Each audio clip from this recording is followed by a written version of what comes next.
let's talk about dating for a moment. You know what they say about relationships, right? They're like a box of chocolates. Eventually, someone gets tired of the same old flavors. Just kidding. But seriously, breakups happen.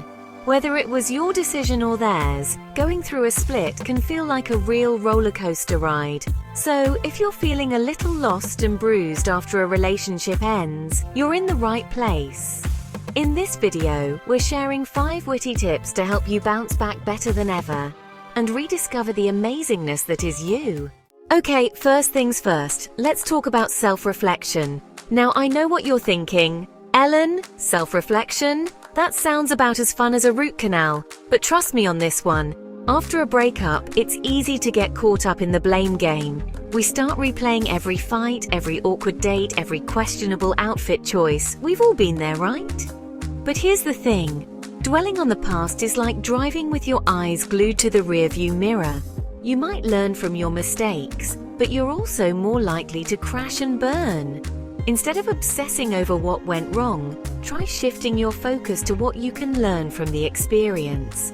Think of it like a relationship autopsy, without the formaldehyde and creepy music. What were the red flags you ignored? What are your deal breakers for future relationships? What did you learn about yourself? Remember, every relationship, good or bad, teaches us something valuable. It's like that old saying goes, when life gives you lemons, make lemonade, then find someone who already has tequila and salt. This is your chance to be honest with yourself about what you want and need in a partner. And hey, if you discover that you're actually happier on your own, that's totally cool too. Remember, being single doesn't mean you're incomplete. It just means you're taking a well-deserved break from sharing your snacks and Netflix password.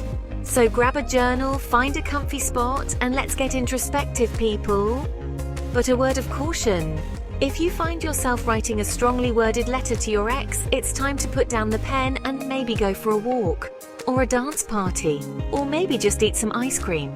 Your choice. Remember that pottery class you always wanted to take but never had time for? Or that dusty guitar case hiding in the back of your closet? Well, guess what? Now's the perfect time to dust off those old hobbies and rediscover the things that make your heart sing. Think about it. When we're in relationships, it's easy to let our own interests fall by the wayside. We get so caught up in our partner's lives that we forget to nurture our own passions. But here's the thing. Hobbies aren't just a fun way to pass the time. They're also essential for our mental health and well-being. Engaging in activities we enjoy boosts our mood, reduces stress, and helps us feel more connected to ourselves. Plus, it's a great way to meet new people who share your interests. Who knows, you might even find your next great love while elbow deep in clay or jamming out to your favorite tunes. So go ahead and sign up for that dance class you've been eyeing.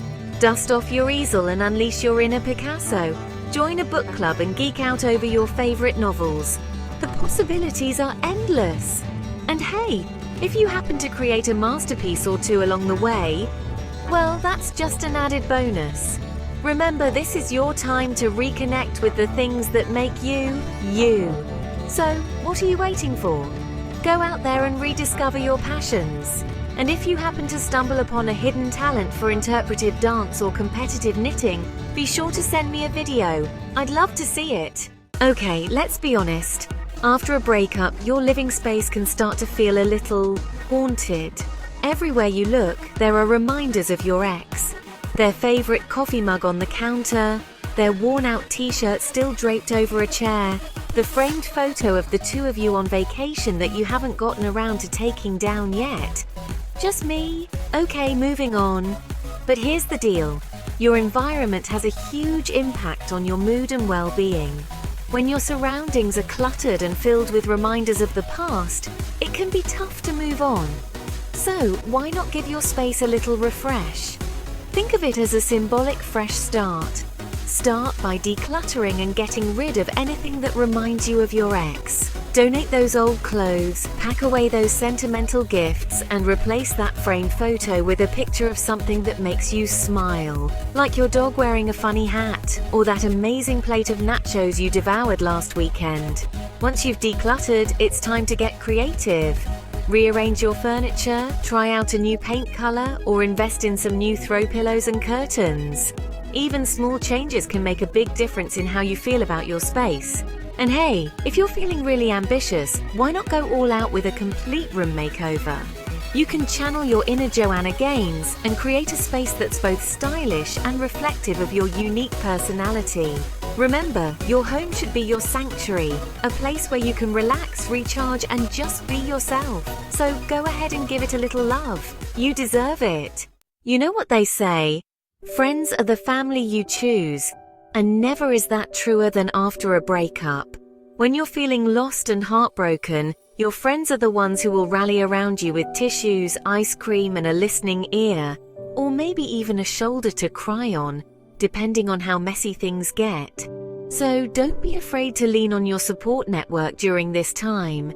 Let your friends know what you're going through and how they can help. Whether it's a night out dancing, a weekend getaway, or just a quiet night in with pizza and a movie marathon, spending time with loved ones can work wonders for your mood. And hey, if you're not quite ready to paint the town red, that's okay too. Sometimes all you need is a good old-fashioned heart-to-heart with your best friend. Talking things out can help you process your emotions, gain perspective, and realize that you're not alone in this. Remember, your friends love you and want to see you happy, so let them be there for you. And who knows, they might even have some hilarious breakup stories of their own to share. Misery loves company, right? Okay, let's talk about the future. I know it might seem scary and uncertain right now, especially after a breakup, but here's the thing, the future is also full of possibilities. This is your chance to start fresh, chase your dreams, and create the life you've always wanted. So how do you start? By setting new goals, of course. What have you always wanted to do but never had the time or courage to pursue?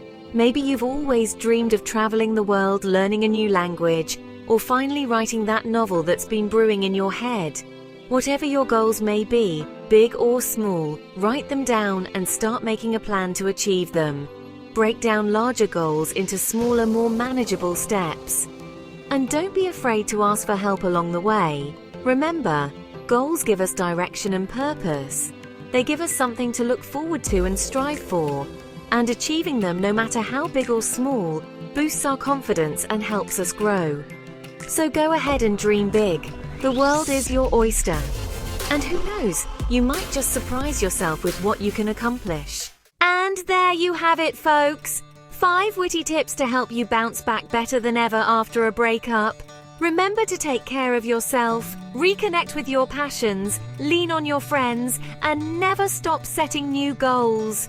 Breakups might be tough, but so are you. You've got this. What are some of the ways you've bounced back from a breakup? Share your tips and experiences in the comments below. We could all use a little extra support and inspiration.